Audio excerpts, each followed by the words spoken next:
निर्णय का आले ते त्याचं कारणीभूत काय आम्हाला कोणावर नाराज नाही काय नाही. काँग्रेसने पण आम्हाला भरपूर दिलं नाही असं नाही, पण अलीकडच्या या 10-12 वर्षामध्ये म्हणजे 2009 पासून थोडं वेगळे सगळे प्रकरण होत गेले.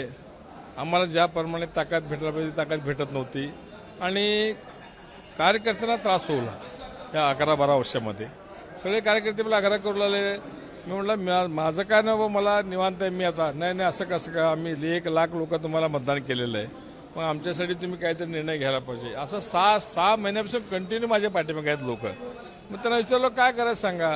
मग त्यांनी म्हटले सगळं नाही शिंदेसाहेब चांगला माणूस आहे, उपमुख्यमंत्री शिंदेसाहेब चांगले माणसं आहेत, त्यांना दिलेले शब्द पाळतात, त्यांनी कामाला पक्का आहे, कामं पण होतील, तुम्हाला पण सहकार्य मिळेल, ह्या भावनेतनं तुम्ही विचार करा. मग तसं विचार करून सगळ्यांना विचारलो परत आज बैठक बोलून मी, बाबा तुमच्या सगळ्यांची इच्छा असली तर सांगा, माझं काय नाही. त्याने म्हटले नाही घ्या निर्णय. म्हटलं मग